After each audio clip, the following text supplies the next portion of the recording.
So yan dapat gamit tayo ng pruning. So, oh, ang sexy ah. Abul. May limit ang gabaser bisa kung sa Ayaw sa ipos. abul siya. Paksi ah. Okay, baba. Gabas. Ito. Ang gunit sa mong gabas. Sige, ikaw ka ba sa kita?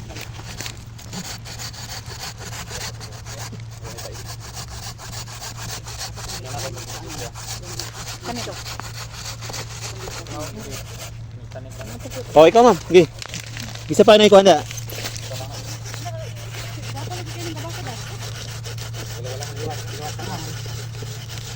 Ayaw gayog ko na rin. Ayaw gayog kay Marvin. So bakit mo pinutol yan? Answer day. Bakit mo pinutol yan? Drop na. Sobra sa sanga. Sige, ito isa. Sir. Ikaw, sige. Oh, ikaw sir. Asa to night choke? Yan may chok. Sige. Estimated na dia. Ayaw pag So puputulin natin guys. Sobra sa sanga. Dito tayo sa anong lugar to sir? San Vicente, Makilala, South Cotabato, no?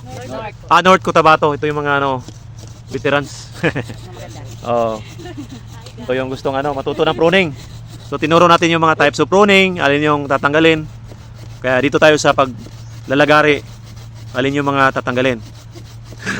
dandana, bigla. Oh, so pinapakita natin kung anong gamit ng pruning saw, ano siya gagawin. Maganda talaga pruning saw. Kasi malinis yung cut niya. So dapat yung reciprocating yung may battery or yung chainsaw, yun ang maganda gamitin. Oh, chainsaw naman. Naka. Oh, mayroon daw si amo. Chainsaw. So yan, lagay mo sa trasali muna. Gagawa tayo ng trasali mamaya. Lagay mo lang diyan muna. Diyan lang muna. Wala pa tayong sa trasali. Yan, lahat ng nakachok. Lahat na nakachok. So lahat ng may nakachok, yun ang tinanggal natin.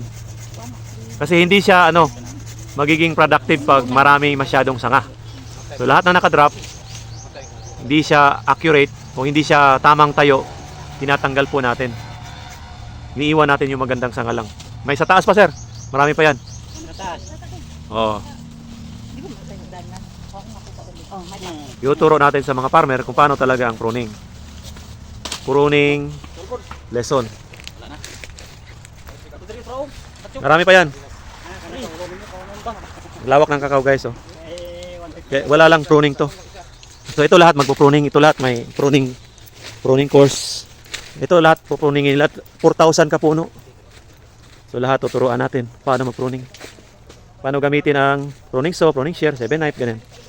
Kung alin yung mas maganda sa kanila. So okay na sir, diba? Kita mo na no? Nakaginhawa na. Tapos sa taas apply ta pruning. So 10 feet lang tayo. Yan. Di sa gitna, yung gitna. Yung malaki, oo.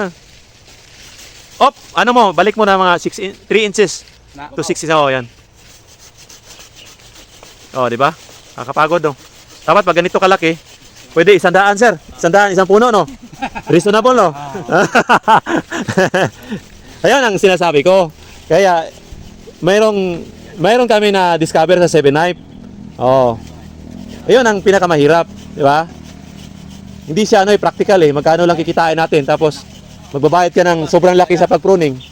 Tapos magkano lang kikitain natin sa kakao, di ba, sir? So kailangan ng farmer magiging practical tayo sa ating trabaho. Di ba? Sir, pwede pa na kuhaon. Wow, mamaya na yan, sir. Ano muna? Baka mamaya yan kailangan. Oh, di ba? Sige, alalay. Bunutin mo. Okay. So naka 10 minutes sa kami, isang puno, dami nila. Okay, alay, kuha.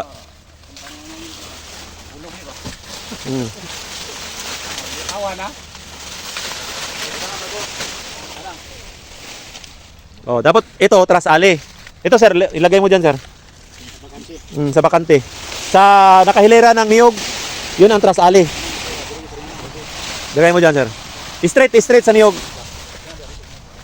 Kasi pamumugara ng yan, pollinator, saka mga organic matter. Diyan tayo magkakaroon ng abono. At pati ito, sir. Ito, sa malapit na lang. Huwag ka na pumunta doon, sir. Diyan na lang, trasali. Wala na, uy. Na ano mo yung isa. Sayang yung isa. Oh.